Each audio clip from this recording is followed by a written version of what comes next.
Howdy, welcome everyone.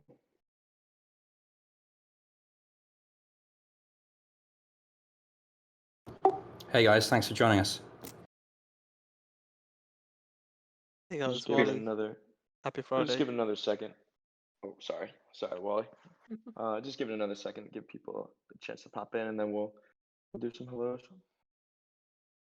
Alrighty. Looks like we just had some join, so yeah, let's get it rolling. Great topic this week, and really excited. So, with that, I'll kick it over to AE to kind of kick off the hellos, and then we'll get it rolling. Hey guys, happy evening. Nice to see you again after last week's break. And I'll kick it over to Wally now. Hey guys, happy Friday. Thanks for joining. I'll kick it over to Mr. Everyone, happy Friday indeed. Thanks for joining. Good to see everyone. Very excited for our special you heard today. Kicking over to Bobby. Hey everyone, it's Bobby. Thanks for joining us. Hi everybody, this is Ellie from Code Arena, and really happy to be here. Lou, do you want to say hi? Everybody, happy to be here. Looking forward to this talk. Alrighty, good stuff, and we're obviously really happy to have you.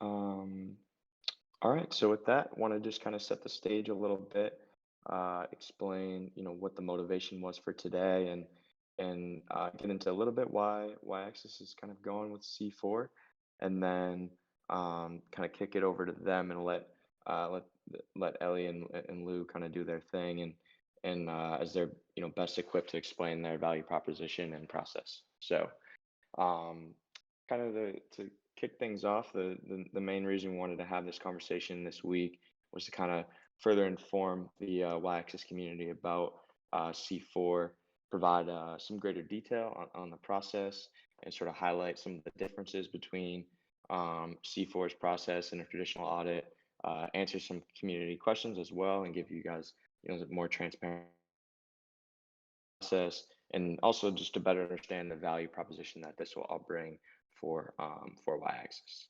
So, kind of given that, we'll just go into briefly why yAxis is sort of using C4. Really first key component is the cost flexibility.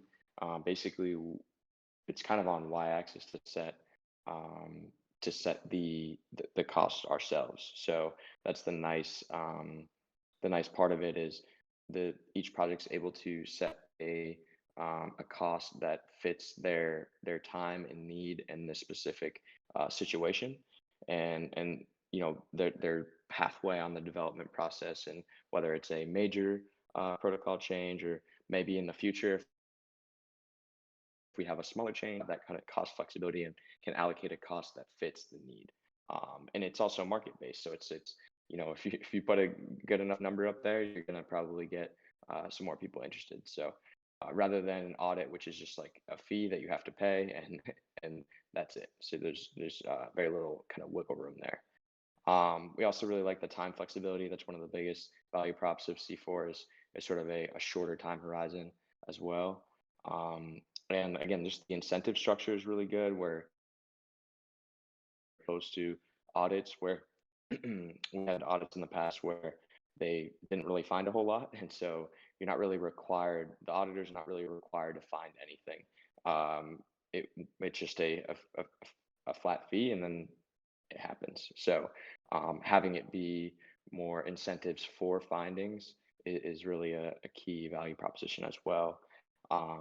And then also just broader exposure to a group of smart contract security experts, all that bring different perspectives and backgrounds, and can identify various vulnerabilities, as opposed to an audit where it's just going to be a couple of people that are have a little bit more of a narrow scope and narrow perspective. And then lastly, just the positive feedback that we received about the C4 process from other teams in the DeFi space that we connect with. So with that, really excited to talk more today, and I'll leave it to Ellie and Lou to kind of take it from here. And yeah, excited.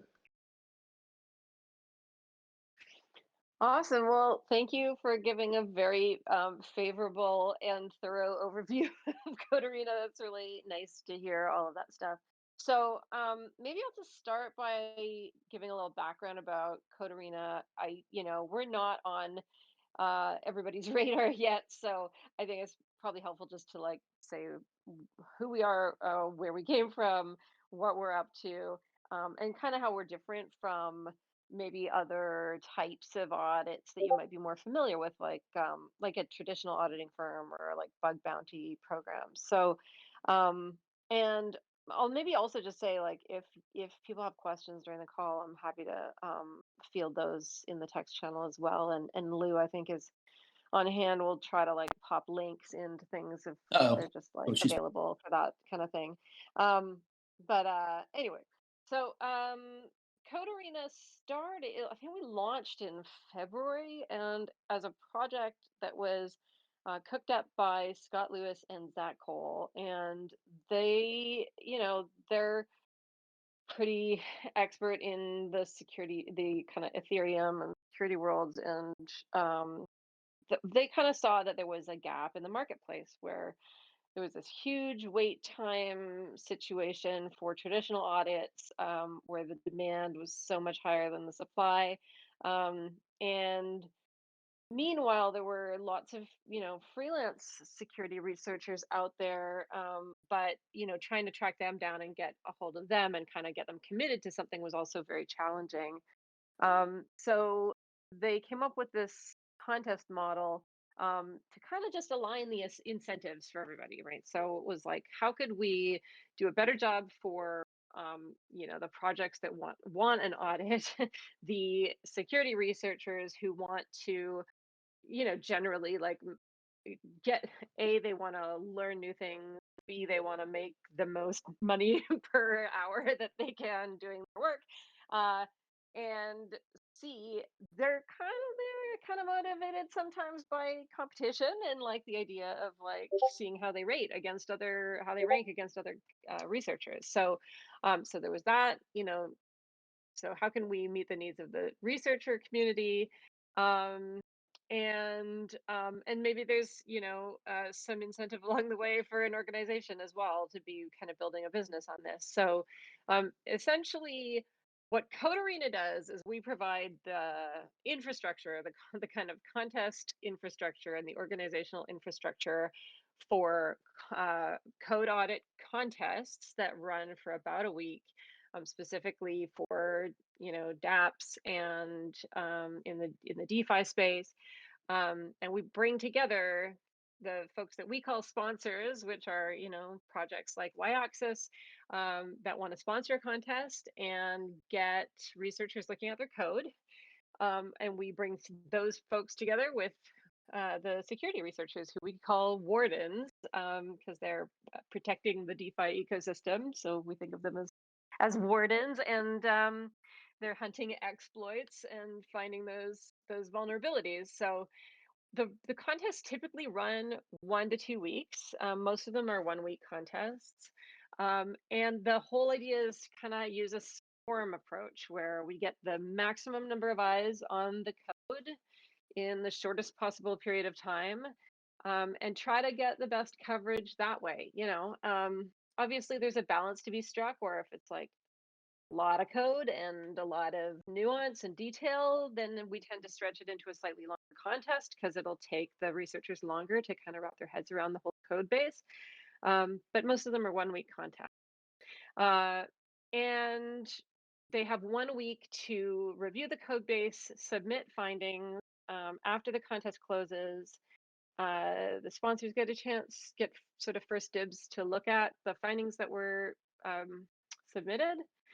And then we've got a judge who comes in and reviews all of the issues and reviews kind of the severity level and sort of how much duplication there was, and then we send out awards, from the prize pool based on that assessment.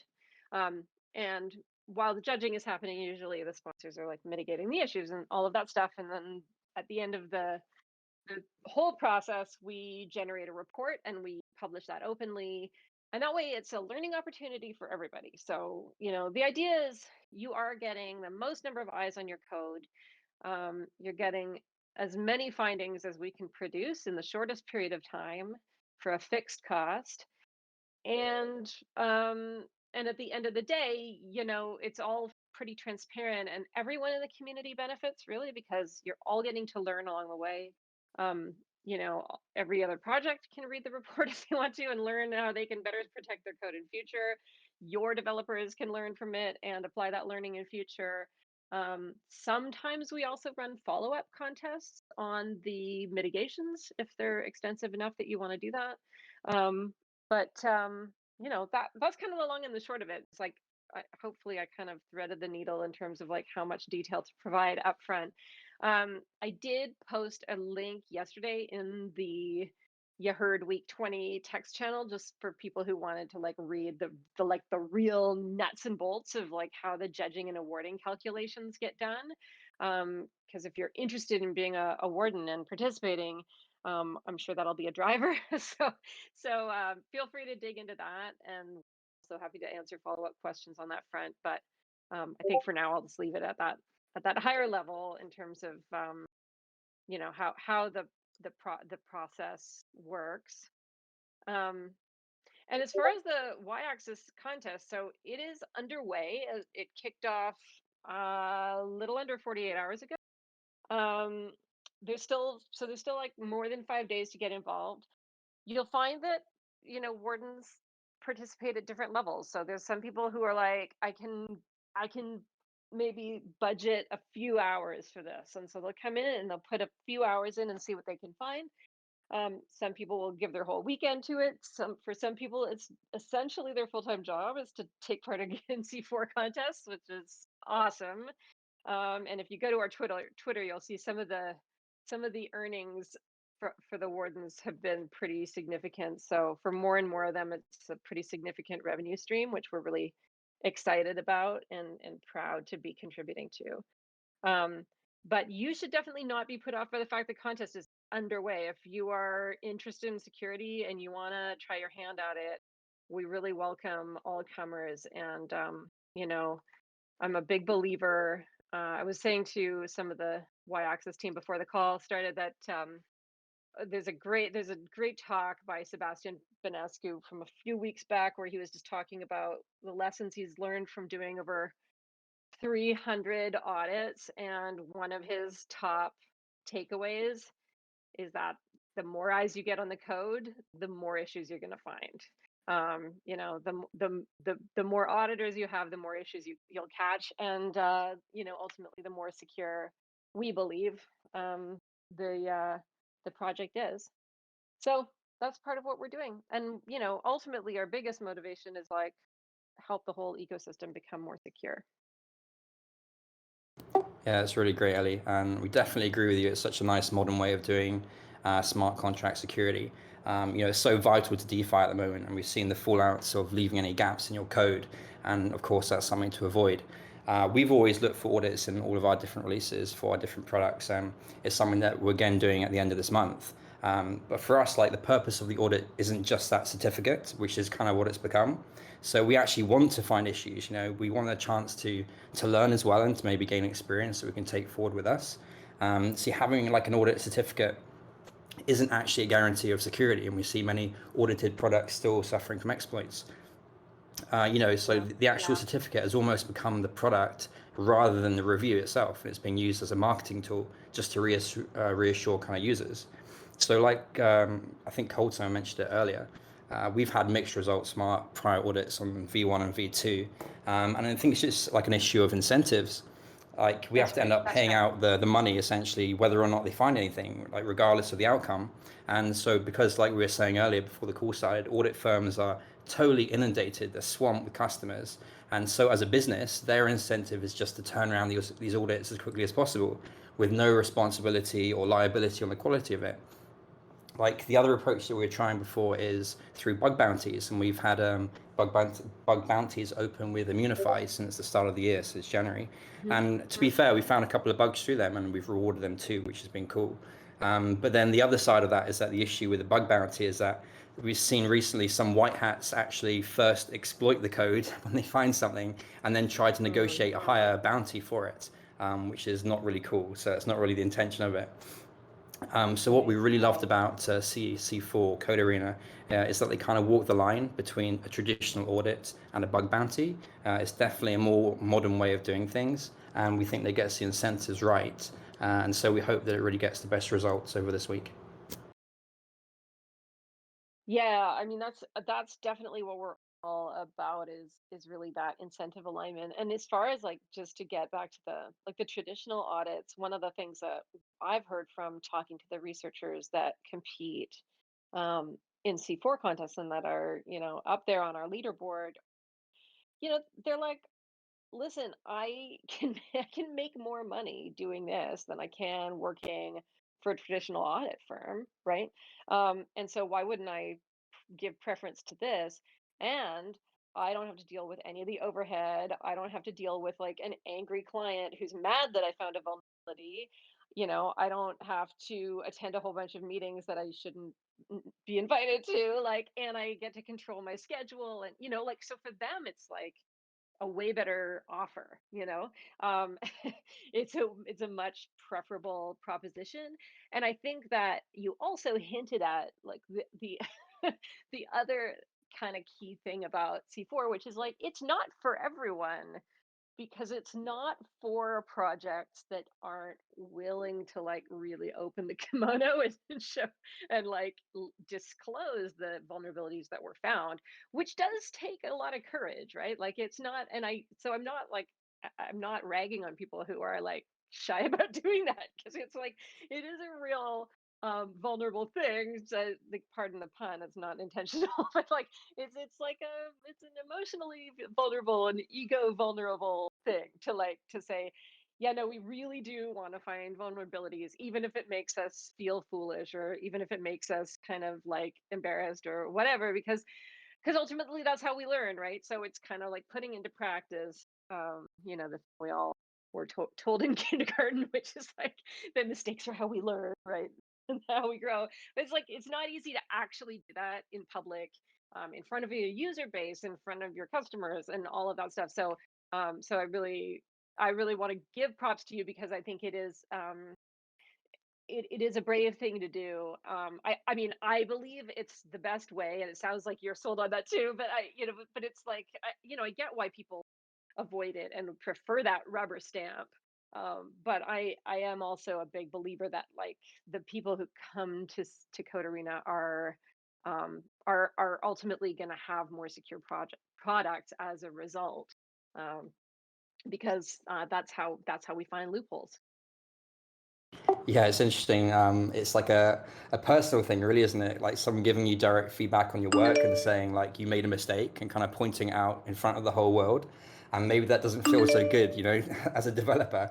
Right, But I can right. guarantee you it would feel 100 times worse if your code was actually exploited. I mean, I thankfully haven't been involved in a project that has been exploited, but I can imagine what a bummer that would be for everyone. So for sure, it's the better option to go with that kind of transparency. Yeah.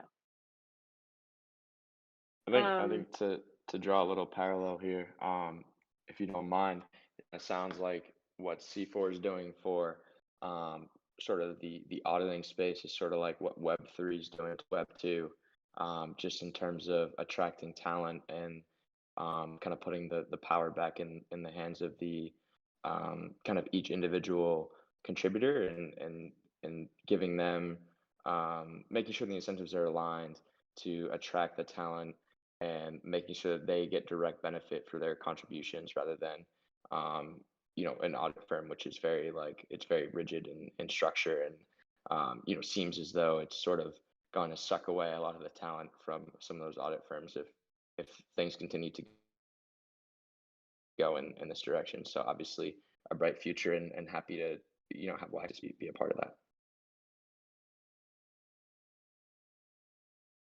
Yeah, I mean, I would love for that to be true. So that's what we hope, for sure. Alrighty, perfect. Ellie, do you want us to kind of get into some of the questions that were asked ahead of time? Yeah, Now? let's do that. All right, perfect. So, yeah, I mean, want to just diving in the first question, I know you provided a link sort of answer this, but I don't know if you wanted to provide some brief context as well. The TISC asked, how are bounties determined, i.e. per bug found, severity of exploit, how difficult it was to find it, etc.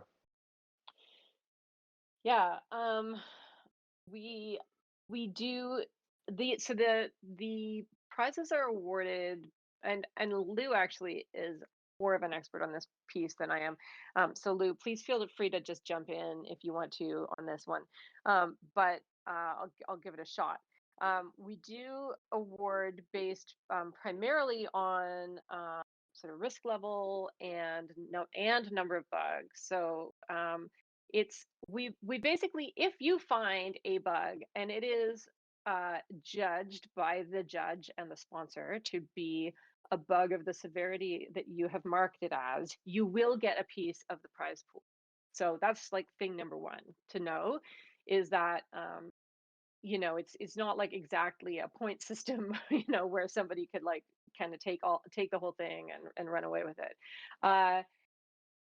And the other thing to know is that if multiple people submit the same issue, they share the slice of the pie that is allocated to that, but we do discount the piece of the pie, so that and this is a very fiddly math thing, so I'm not going to like get into the weeds about it, but I'll just say the structure that we have in place is meant to defend against Sybil attacks within the vulnerability findings. So the incentive structure that we've tried to create is to actually motivate people, wardens, to team up, and then divide the prizes that they receive within their teams rather than risk submitting duplicate findings. Yeah, There's I can, there's an I can economic. elaborate a little bit on Yeah, that. go for it. So, right, we don't want people to make second profiles and be able to claim a bigger size of the pot by doing these Sybil attacks. So it has this decay factor that the more people that submit under different names, it reduces about 10% for each warden that finds the same bug. But if you do sign up as a team, that isn't the case. So let's say you and another warden teamed up and found the same thing. The part of the ward pool that gets assigned to that problem actually stays just as big. And that helps us deal with people thinking that if they submit 10 of the same findings and someone else just submits one, they're suddenly going to get 90% as opposed to splitting it 50-50. And so that's kind of how that works. Thank you, Lou. I knew you would have a much clearer way of explaining that. And I see that Lou also posted the actual equation in the text channel too for those folks. I'm gonna quickly say, yeah, we don't give out certificates. I know, I think that was probably a joke question, but yeah, we should make rubber stamps. That would be actually pretty great sponsor swag. I will make a note of that. You got the rubber stamp of approval. That actually leads fairly nicely into this next question, which was like, somebody asked, do you mind if I just run with this, Cold Summer? Sorry, I'm like stealing your Yeah, thunder. no, Yeah, makes my life easier and more natural flow, so it's perfect. They asked, when I believe the C4 process runs only for a week. So when the process begins, is it something where like all coders will be actively looking through the entire yAxis code top to bottom and then report issues, or is it more like a pinned message where anybody who finds something can report it? So the question is basically, how thorough is the research, and then what happens to alleviate it? I think I talked a little bit about the alleviation process, which is like, we generally hold to release the findings report until the sponsors have mitigated the issues. So that's like up to you. We don't guarantee doing that. Like, we'll be in conversation with you about it, and generally those things just dovetail. So the mitigation happens while judging is taking place and while the report is being written, and then it gets released publicly once the mitigation is complete. But as for how thorough things are, maybe I already answered this, but really our model is optimized for more eyes rather than holding people to a specific um, commitment around how much of the code they're going to look at. So, but what we find is that if you look at the Code Arena leaderboard, you will see that there's like a real kind of long tail effect where like there's like the people in the top sort of 5 or 10 are really really making bank, and those are the people who are combing through every line of code and giving it a very thorough review and submitting a lot of findings for every contest. Like that's kind of the fact of it. And then for every contest, we'll find there's some combination of people who either were not able to dedicate as much time or chose to focus in a particular area, or are new to C4 and it's their first contest, and so they did look through everything, but they just like were only able to find one or two things, or whatever whatever the combination of things is. But they're getting a smaller slice of the pie, right? Because they had fewer findings, and so that's definitely the nature of how it gets done. But when we compare it to a traditional audit, where you have typically 1 to 2 auditors who are reviewing the whole code base, but with 1 or 2 sets of eyes, we feel that the coverage is actually substantially greater on the contest. So, but that's obviously a subjective thing, but and certainly that. But I will say it is based on feedback that we've gotten from our sponsors again and again, where they have told us, they've just told us straight up, like, wow, this is like stuff we never expected to find. So, and the quality and quantity of submissions has been consistently high. So we feel proud of that.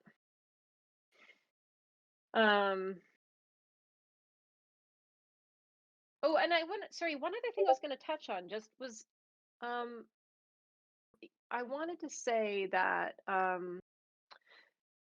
it's also like somebody had asked about the size of the prize pool and how big of a motivator that is. And I just want to assure you that what I hear from the wardens and what I've seen in the contests is that in terms of participation, is that um, the prize pool does matter for sure. I don't want to minimize that. But we've had very solid participation in some of our smaller contests, and also there's lots of auditors out there who, they're looking for the wins. So if they see, that there's something familiar about the project, about the contracts, maybe they've got, they've worked with some of the protocols that that you're working with, or whatever, that is alluring to them. And also a lot of them are also motivated by other things. Motivated, yes, they want the money, but they also want to be learning new things. They're looking for learning opportunities in a big way, and they're looking for competitive advantage. So some of them would rather get the top spot, be the MVP on a smaller project, than have a bigger competitor pool in a different one. So there's just all kinds of different motivators, and so I wouldn't oversweat that, in case that was a concern for anyone else. Right. And one of the coolest motivators, I think, is that if you're interested in the project, this is such a neat opportunity to go and talk to the lead devs and have a conversation. And just how open it is such a neat resource for creating for future security researchers, that they can like go back and see different wardens' takes on the same issue, what the sponsors thought of it, what the judge thought of it. It's a really cool kind of repository that we're building up that future security researchers can hopefully learn from, develop, and all that.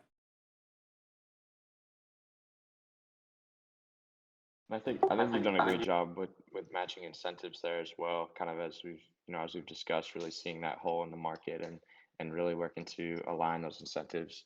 Because, like you mentioned, maybe a more big name project with a ton in the prize pool might, attract a lot more. So somebody that's maybe looking to capture a bigger piece of the pie, or really likes the competition aspect and the things that the competition drives.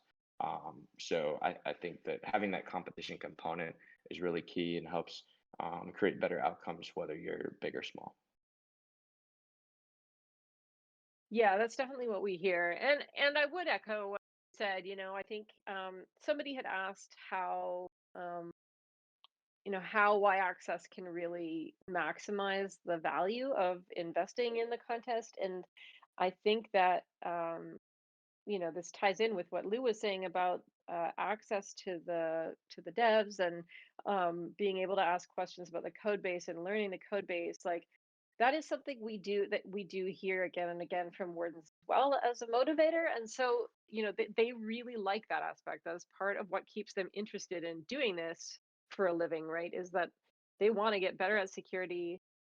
They want to learn about new projects. They want to learn about new innovations and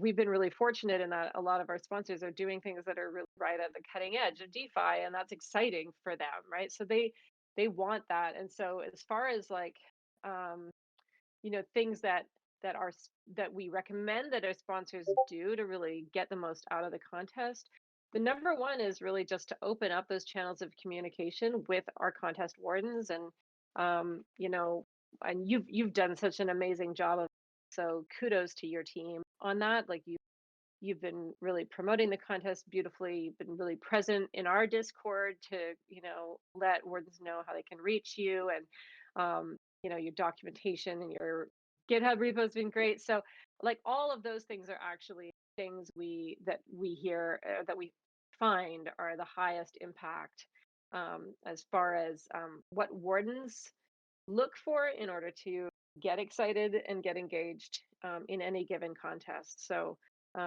if you do all of those things, generally we find the results are really good. And our wardens are like a quiet bunch. They're not going to be out there like hyping up your contest on Twitter necessarily. Like, they're busy deep in the code, just looking for vulnerabilities. So they're not like giving you like the little emoji reacts in Discord and stuff like that. We find they're like just kind of like behind the scenes doing their thing, nose to the grindstone, but they really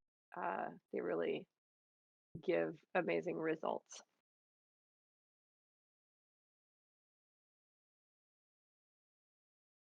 Do we have more questions to go through? I think those are all the I'm ones. Oh, I see something new in the text channel. Oh, just somebody saying they were super excited. Thank you. We are also super excited. Yeah, no, I mean, I think we did a pretty great job, and Ellie and Louie did a great job, kind of between your overviews and some of the organic conversation that we kind of just had there, going back and forth, to pretty much touch on everything that everyone asked about. I think we pretty much touched on it pretty well. I'll make one note that I will respond to yours separately. Wanted to keep this as C4 centric as possible, but we can talk further on that in kind of subsequent weeks. But I think you both did a fantastic job, and it's got me fired up about the process. So I think it's been super helpful for me, and really excited. Thank you. Actually, maybe I'll just leave on one last note, which is it's really great to see so many people here on the call today. And I've been lurking in your Discord a little bit over the last couple weeks, just to see what's going on and kind of get a feel for the community. And I can see that you have a really engaged and active and enthusiastic community, which is great to see. And I'll just say, if you are listening to this call and you are a member of the y-axis community and don't consider yourself a security researcher, I would say that the number one thing you could do, if you're hyped about the contest, you don't have to be, but if you are, if you're hyped about the contest, or just hyped about making y-axis more secure, um, I would encourage you to look for ways to just amplify the contest through whatever channels make sense for you, whether you're on Twitter or you're in other Discords or you're, on Telegram or wherever you are. Just don't be shy about telling people about it because, what we find is security research. You may not think that elite white hat security researchers, but they are out there and they are watching, and just making these things more visible to more people actually has a really significant impact, we find, on the number of eyes we're able to get on code. So that is maybe my one, like, in marketing speak, my call to action for anybody listening in who wants to maybe do something smart to support the content. That's great. Yeah, maybe we can activate a button hunt or something around the contest on Twitter. Nice. That's super helpful, and I think that's a great place to leave it. A nice little call to action to the community, and really appreciate both your time today and coming on. Just like I said, just super excited for this process, and really bought into the model, and today only reinforced that. So really appreciate all the community for tuning in, and all the great questions that you asked, and again to Ellie and Lou for your time today. So thank you so much. Thank you. I love hearing these things, hearing the voices, and just explaining more about this model that we're so excited about, because its time has really come. Like, software used to be financial software, behind firewalls at banks, and they'd have internal auditors on a payroll. But with the blockchain, everything's out kind of open source, and so it's it seems like the right way to go about doing things from here on out.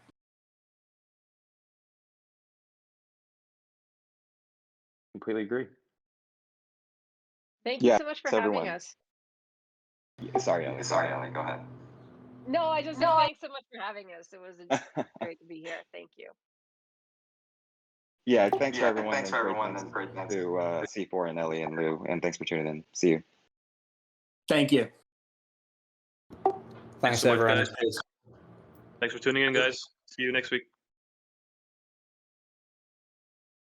Thanks, everyone. Appreciate it.